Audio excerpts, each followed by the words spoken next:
Good morning, everyone. We're back again, and the goal is to start on the tall wall. So we're gonna start. How far we make it, no one knows. We got part of the railing cut out here, ripped out the blocking.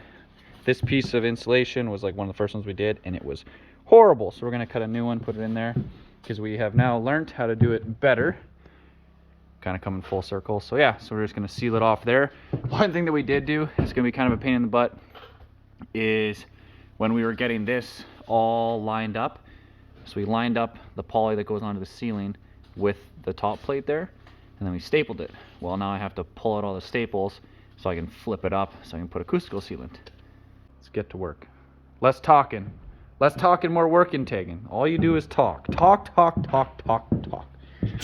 I never talk, ever.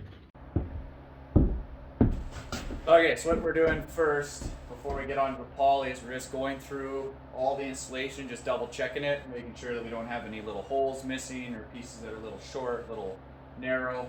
So we're either filling it with little slivers of insulation or just cutting new ones, putting them in if we need to, because this is the last time we'll be able to do it, so we're making sure that we get it all done nice and perfect. But we also have to adjust our scaffolding. So we did the first one and it was super sketchy and scary, but figured we'd show you guys how we did it, because we got to do the other half now. It'll be fun.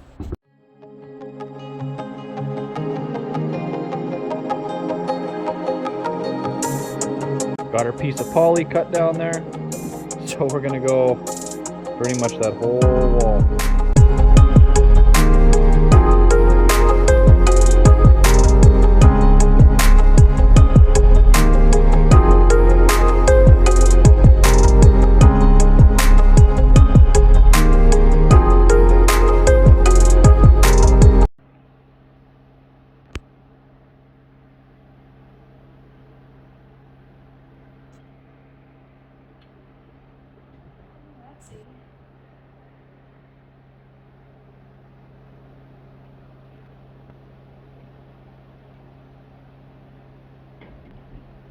Precision.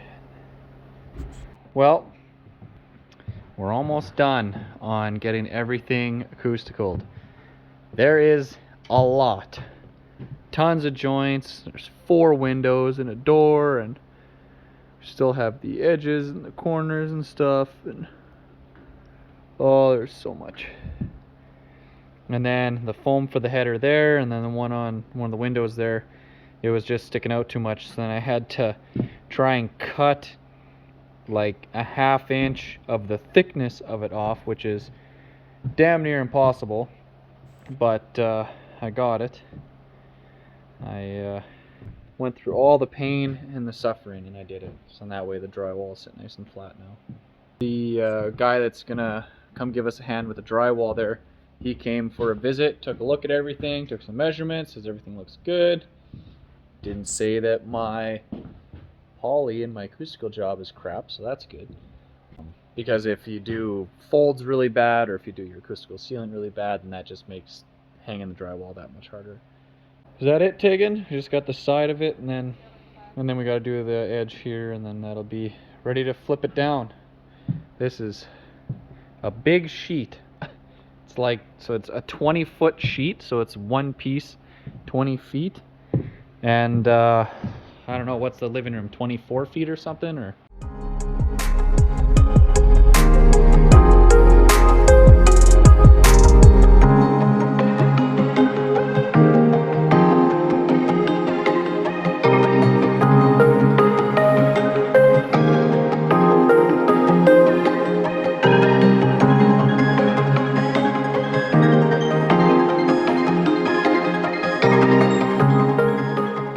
Good morning, everyone.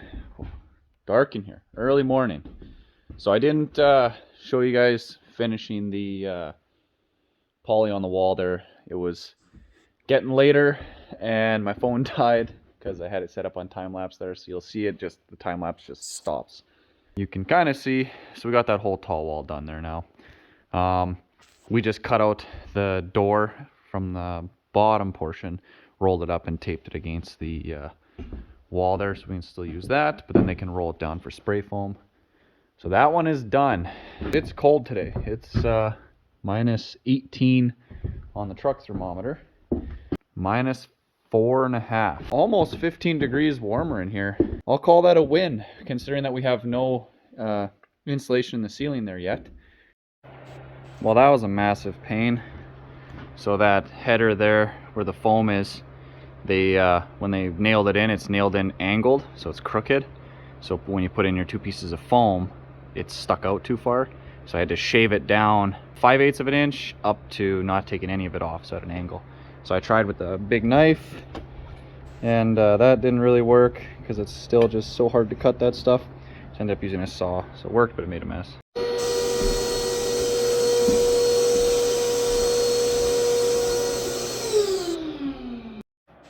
All right, didn't do much filming today because we were busy. My dad came in, gave me a hand, and we got the poly on this. Oh yeah, look at it all over. Ew!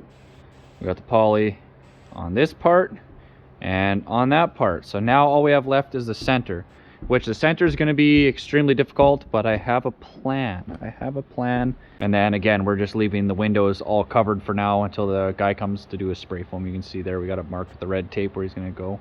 So he'll cut out, and yes, it looks ugly and it's gloopy, but doing it from the scaffolding, not fun, because you're never in the right spot. And when you're trying to squirt the acoustical on, if you don't get the right angle, you don't get the right speed, you don't have it warmed up to the right temperature, it just doesn't go on nice. Well, I think that's going to be it for tonight. It's getting late. Have a snowmobile club meeting I got to go to. But I got in behind here done. So it wasn't that terrible, right? So we had one came up to here, the other side came up. So it's like a 3.5 foot strip up the middle. So right now I'm actually up to there, so I'm, I guess, halfway. But at least this, I have this weird folding ladder that fit just in between here. So I was actually able to stand on it and get up. And from the very top rung, I could just reach the top. So you can see I didn't get to tape it up there or do the acoustical. You'll have to do that from the scaffolding. The hardest is that very crook in the top there. So you had to actually fold a piece of tape in half with the sticky side out, slide it down in there, and then just stick it quickly before it would stick somewhere you didn't want it to. What do we have for temperature today? A little colder. Plus 3.4. For our Fahrenheit friends, that's, I could throw up on the screen what it actually is. We don't deal with the Fahrenheits up here, up in the Great White North. Good morning, everyone. Today, we do the next hardest thing that we've done. So, we got the scaffolding set up here on either side. We have just enough room to set it up this way. So what that is going to allow for is I'm going to make my own miniature platform out of some scrap lumber that we can bridge in between the chimney and the wall up at the top there. So then I'll be able to just stand there and work on that last section that I couldn't reach from the ladder. Wayne is here getting some more electrical stuff done, and Tegan's here to give me a hand with this and give her dad a hand. She's sweeping off the frost. We've been having so much frost this year, it's been outrageous. Like, I don't know if it's gonna show up on camera, but it is just shiny. Haha, there we go. Little platform, and then we put the ladder side of the scaffolding in, so now I can go there, do from where I stopped before up to here, then move it to here and go to there. We just realized we didn't have a electrical outlet for a water cooler next to the door, so we're adding that, and then we're also adding a light and plugs under the deck in the front, kind of where the generator is right now. So that way I can do a workbench there and kind of have a work light, and it should be pretty nifty. The pros of having a father-in-law who's an electrician and is just like, let's just add more plugs here. We'll just add one here. We'll add one here. We'll add one. All right, sure. We have the wire, we have the boxes, we have all the stuff we need, so why not? Tegan just threw her jacket onto the acoustical seal little piece of fascia that we're using, so when it drips when it's warming up, it doesn't go on the fireplace. She tossed her jacket right on it. So now she's mad. She's ready to kill me. My fault, apparently, that I put all the stuff that we moved when we were putting the scaffolding here in one spot, and she happened to put her jacket right on that spot.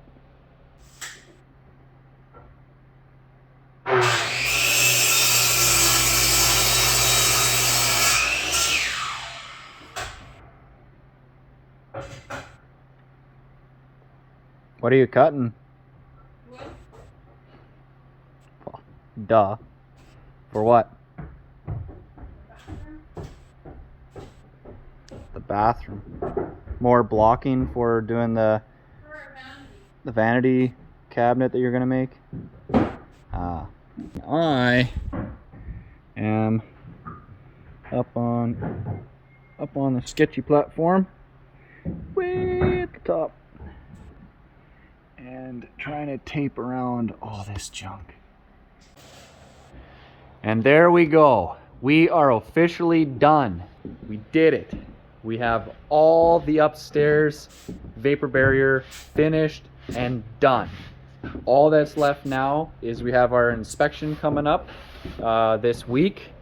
We'll look through all that with the building inspector, and if it's all good, which we really hope so, then we can get the ceiling sheeted with drywall. Then we can look at getting it insulated. Then we can actually get it warm in here.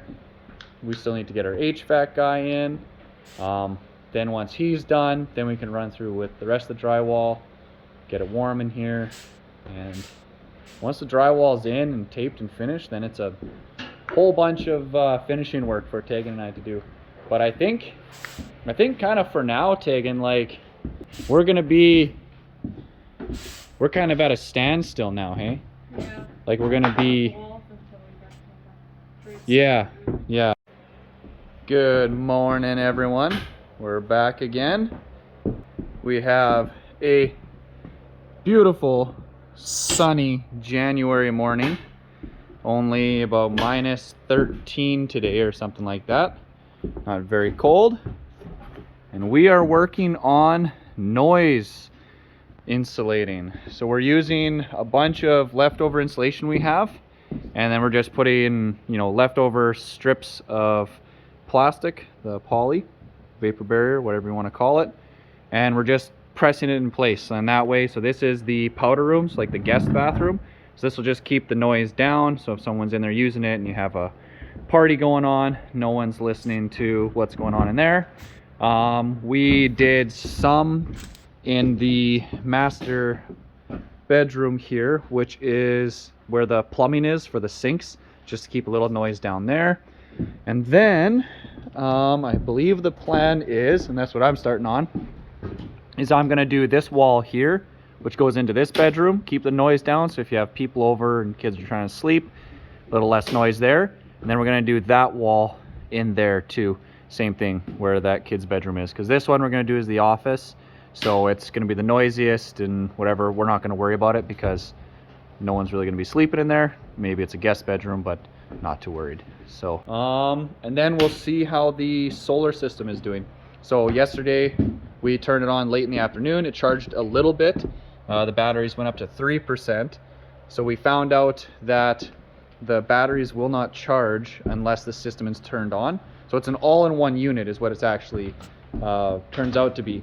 So it does your battery charging, your maintenance on the panels, and your inverter, everything, all in one complete box. So that's why it was so expensive, is it's everything in one.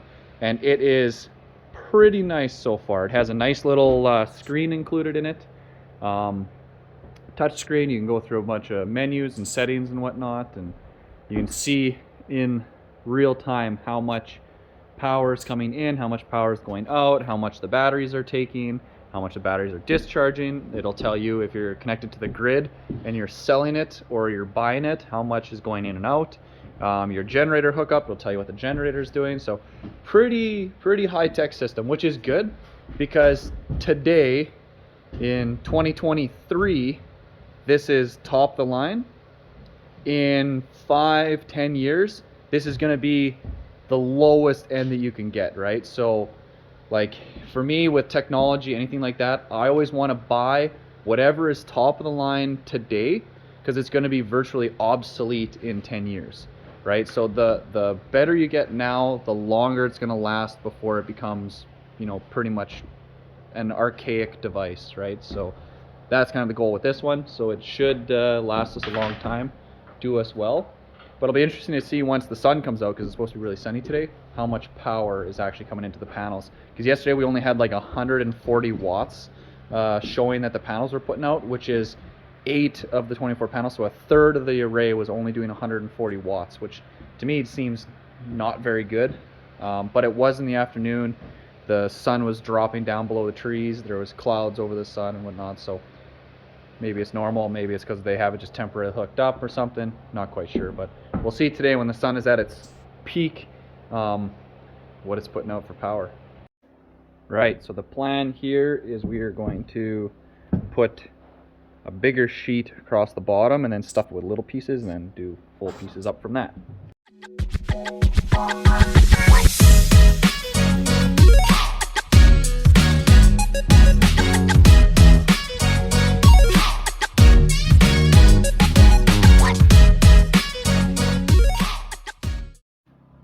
Alright, we got that wall all done. That's the 1 bedroom for upstairs.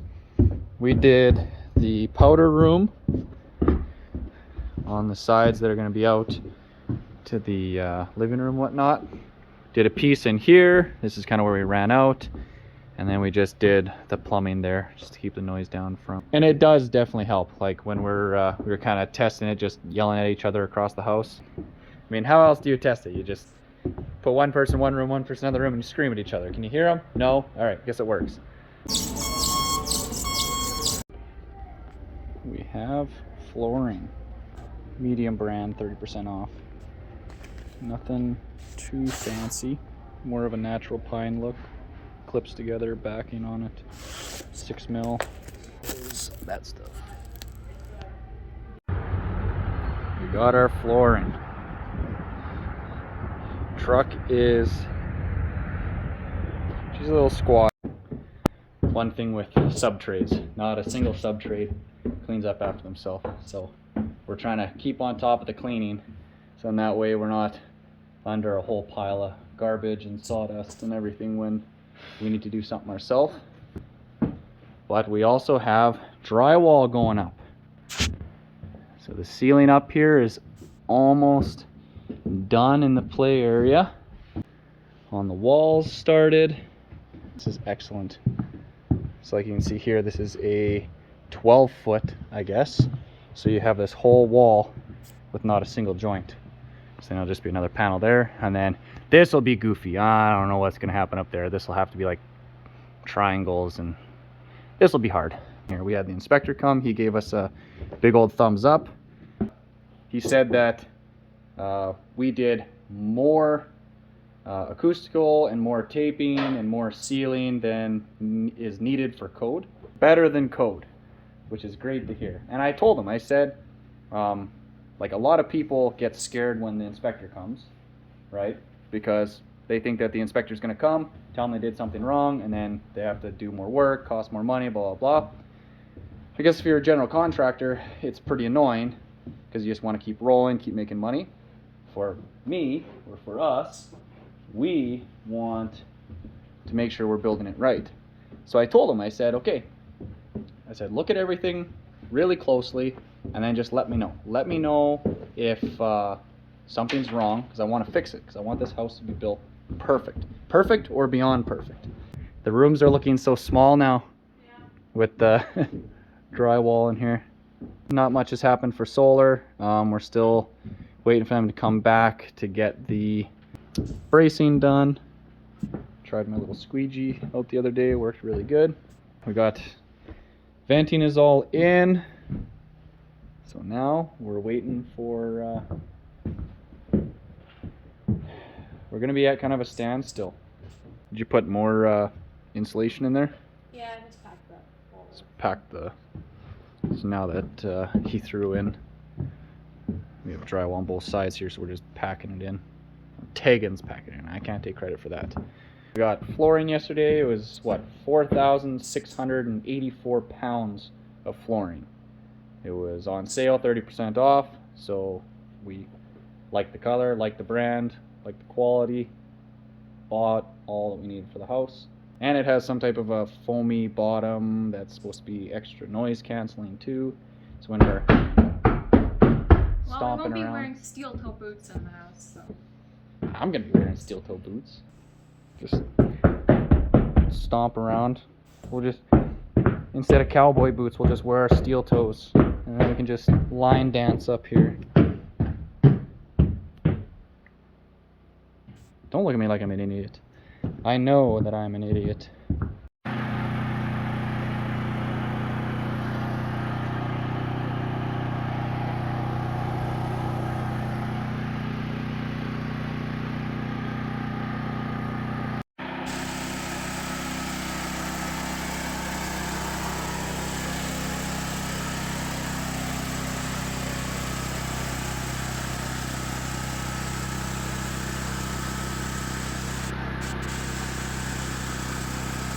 Today's little project.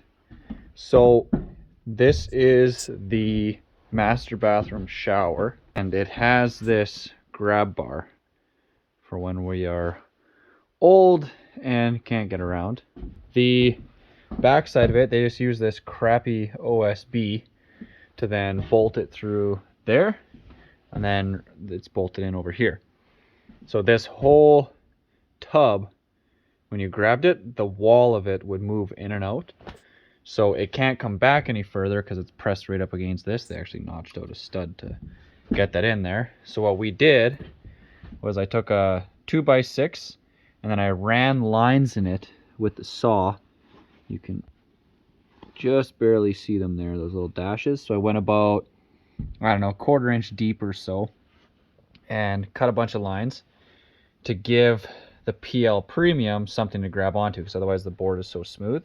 So basically I cut lines to make it so that the glue will go into there, and then the chipboard itself is pretty rough, so I just left that. So I put a whole bunch on there, pressed it in there, put in screws like you would for blocking, then did on top, did along there where it touched, and then did it from the underside. Got the buddy heater set up. One thing I would say with buddy heaters, so this buddy heater, this is the little buddy, not the big buddy, it sucks for cold. I mean, it never wants to stay lit, and it always seems like if it doesn't want to light, you have to take the whole thing apart. And there's a lot of how-to videos on just cleaning the little tip where the propane comes out for the pilot light. That doesn't work for me. I have to take the whole thing apart. You take off where the gas line goes into that little fitting for the pilot light, and it has, I think it's a little glass ball inside of it, it's a little valve, and if you blow through it one way, you can't blow through. If you blow through the other way, you can feel the air go through it. And you take that and you have to clean that thing really well, and it always has like oily, filmy residue in there, and I think that it's just enough to keep the propane from coming out, enough to keep the pilot light going. If it's not getting enough propane, it has a bunch of safety features, just shuts itself off, so it doesn't stay lit. So I took it all apart, cleaned it all up, and it's going now. And I spent probably an hour trying to get it lit before I finally just broke down and decided to tear it all apart and clean it. So I wouldn't recommend it, but I'm definitely glad that we got a fire in here, because I was driving myself nuts trying to get that stupid heater going. I had to get the PL Premium warmed up, and finally I was like, you know what, whatever. Got paper, kindling, firewood, fire. You figure our propane furnace is kind of the same deal, right? If something goes wrong, you don't have heat, you're screwed. So with this will never fail unless I'm too dumb to light a fire. Not totally impossible. Well, never a dull moment. So the guys couldn't get the generator going here. Of course, I just do a video on how the generator is surprisingly good. And I mean, it's, mind you, like I was saying with the Hondas, it's minus 25 or something, or it was minus 25 last night, so it doesn't want to start. And the pull cord seen better days. Luckily, caught it before it totally exploded. So I snipped her off, got her tied up, get her pushed through, get that back in, tie the knot again, try it again. Today, we are trying to do some planning for our wood railing that we need to work on at some point. So what we bought ourselves is this massive drill bit thing, which turns basically anything into a beaver stick. And here's our first try. So this is the plan. We want to use square 1.5 by 1.5, either rip down, which we just did on the table saw there, or we can buy 1.5 pieces. And then yeah, it actually just makes it into a round end and then tapers it. So then, if you can imagine that, that would be a whole bunch of those as our railing. And I was surprised. I thought that it was going to have a really hard time cutting it because we're just using kind of our, you know, budget homeowner grade drill here, not an actual heavy duty one. Worked pretty good, but you can see they kind of go a little offset. I think because it's square, once it bites one corner, this one's a little better. When it grabs a corner, it kind of just starts going from that point on, but I think that'll do. But yeah, and we just bought that, I think, on Amazon. What did it say on the box there? Lumberjack tools. Lumberjack Tools, commercial series. This is one of their big dogs. Honestly, pretty heavy duty. It's all held together with heavy duty screws. The blades themselves are like whatever 1/8 inch thick, designed to be sharpened too, which is nice, so you can keep adjusting it further in, add the edge back to it. This is replaceable. This is like all cast aluminum, then milled down. Pretty fancy. And I can't remember what it was. I want to say it was like, what, 200 bucks? I think it was a bit less. Yeah, I think it was under $200 Canadian, so pretty cheap. But we wanted to get one that's a little better than some of the ones. Like, you can get really, really cheap ones. But we have to do like, what, 100 and something of these probably? Yeah. We're anticipating that there's going to be a high failure rate, because probably if it grabs the corner weird, it'll just split a huge chunk of it off, we think. Not totally sure, but we will find out. All right, Tegan wants to try this time. So yeah, you just ram it in there. Let's get you lined up. So you want to come down, down, down, right there. Down a little bit more. A little bit more. I think that's pretty close there. And then you can watch that side. I'll watch you from here, but down a bit. Down a little more. Up a tiny bit. Right there. Down. Down. Down. Yeah.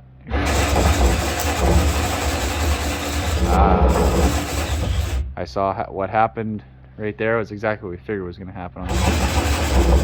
So we lost a chunk of it. Yeah. So this piece here came flying out. So that's kind of what we're figuring, is there's going to be a lot of them where that happens. And that's going to be, I think, completely out of our control.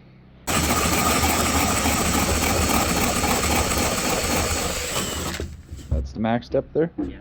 Good. Ow, my finger. Tried to wipe off something and I got stabbed. So there's a little chunk there, which, I mean, I guess it depends on how rusticy we're going for. Because, I mean, we could just sand something like that down and...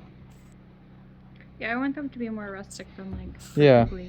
smooth and stuff. So it might be, you know, some this will have to get sanded a bit. But... This was wobbling a bit. We could get this a yeah, little we're gonna bit have to make tighter. some kind of jig to get it to. Yeah. Yeah, we just have it screwed into the wall here just to hold it, but yeah, we'll need a table with a clamp and whatever. Clamp these in without damaging them. Okay. Down. Tell me. There. Yep. Right there? Yep.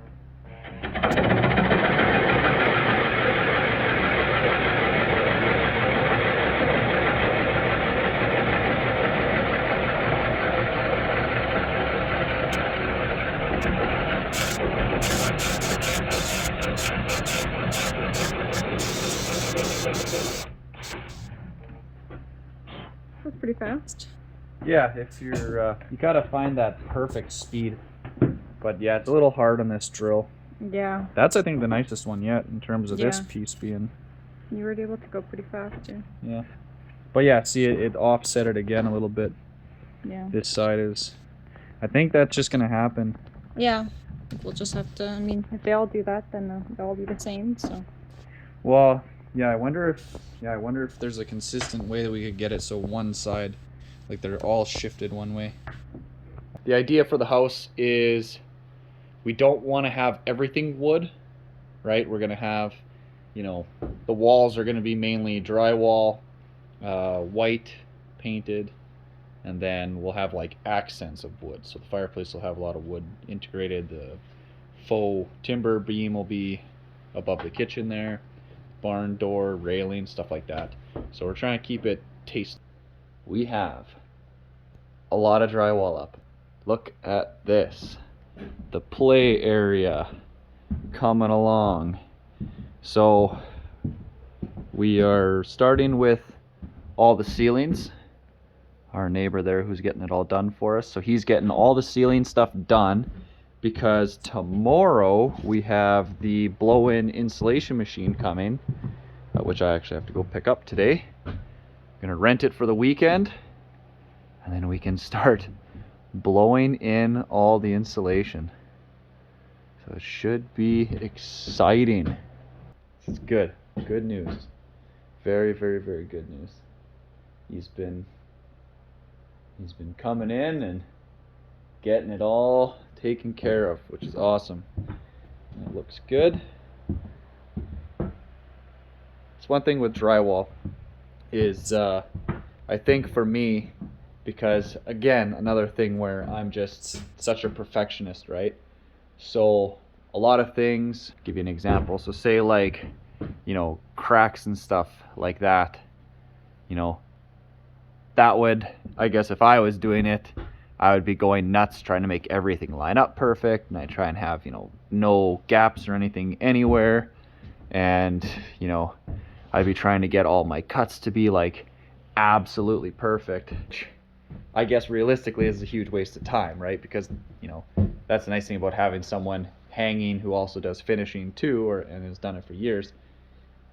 He knows what you can get away with kind of in terms of, cracks and gaps, and chips missing and things like that. So, I mean, he's going to do it in a third or a quarter of the time it would take me to do it, because I would just go insane trying to get it all done and get the fire going, get it warmed up in here, go back outside and clear snow, because we got another about, I don't know, I'd say at least 3 to 4 inches, and then super windy, which is rare for us, so it's actually drifting. All right, so it's a windy, nasty, disgusting day. Sunny though, and gonna get some of the snow off the panels here. So I blew off with the leaf blower as much as I could, and then the rest of it is coming off just really slow, so I figured I'd try the squeegee again.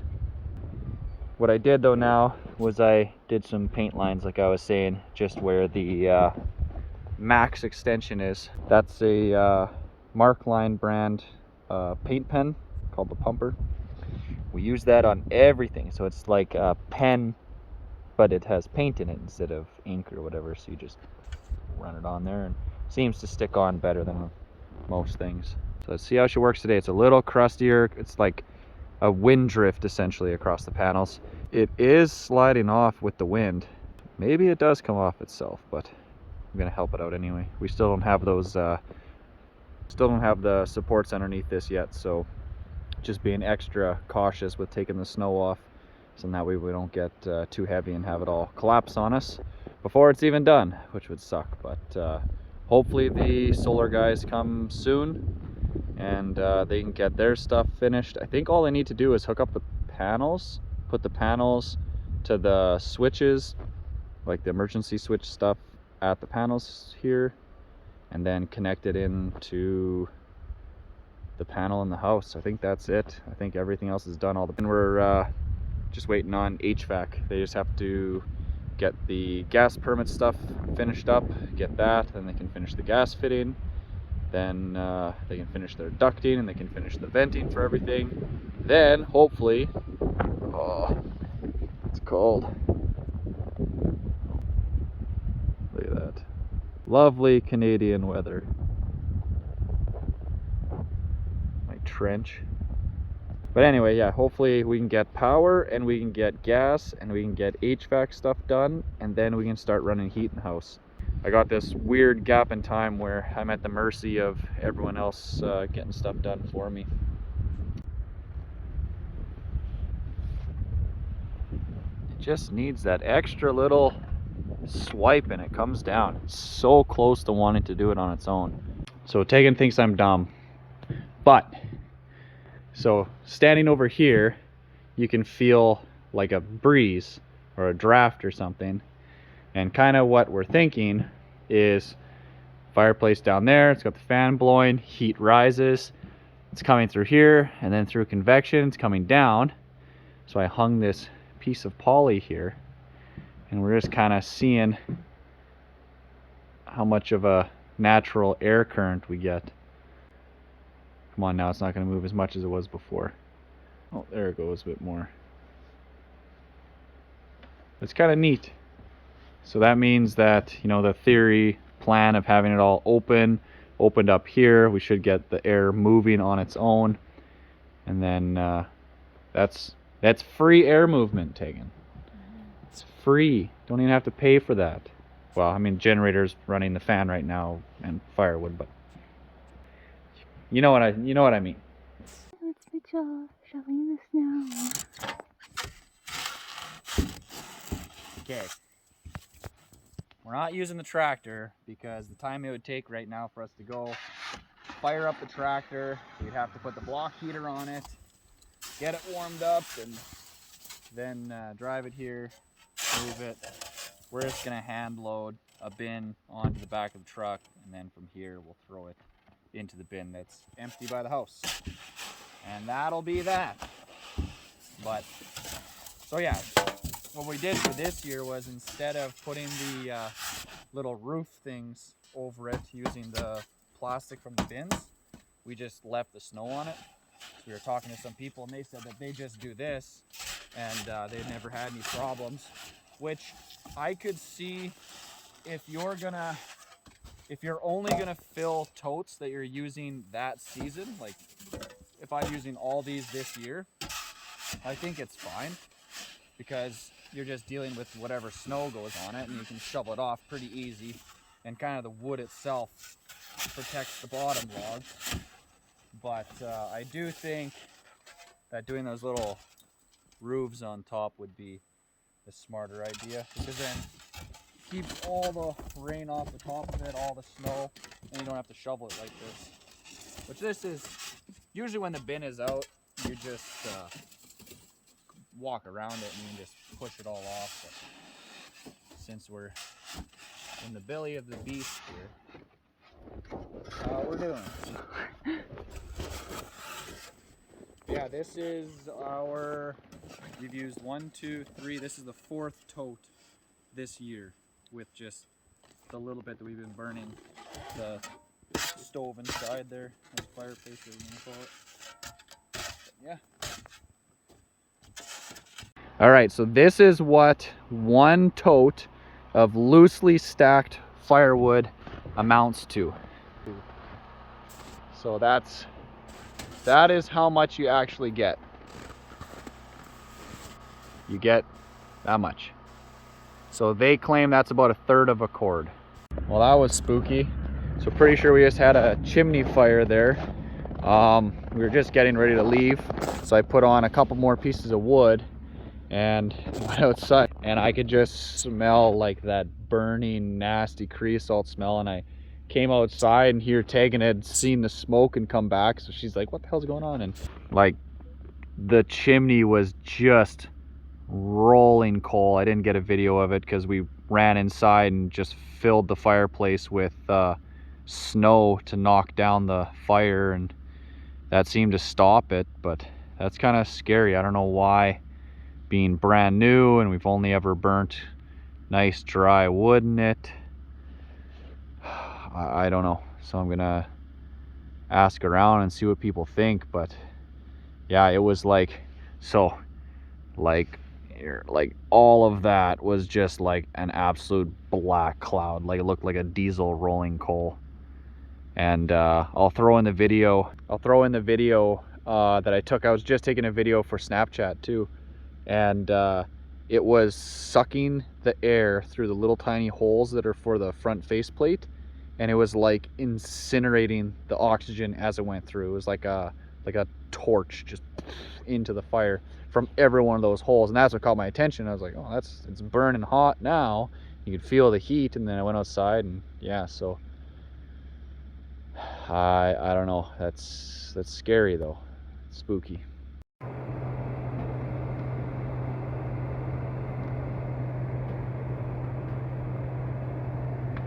Hard to tell, but it looks like all the snow around the chimney melted there too. You can kind of see that dip around it. So she was getting hot. I mean, we do have, it's brand new chimney, it's double wall, it's Canadian standard rated, which is a higher rating than you need in the United States. The insulation inside the chimney is like basically the rock salt. It's mineral based. It's, you know, all fireproof. Our insulation in the ceiling up there is all rock salt. It's all supposed to be, you know, 2-inch clearance stuff. So we're within all of our codes and safeties and all that kind of stuff. We are either meeting or far exceeding stuff. Our distance out of the roof is high enough. We're actually right at the top end of how high we can be above the roof without needing bracing. Yeah, like we're doing everything how it should be, but I don't know, either something's not right, or I don't know how we would have got that much of a creosote buildup in like a couple months, and we're only burning good wood. So I don't know. That is worrying, because I mean that would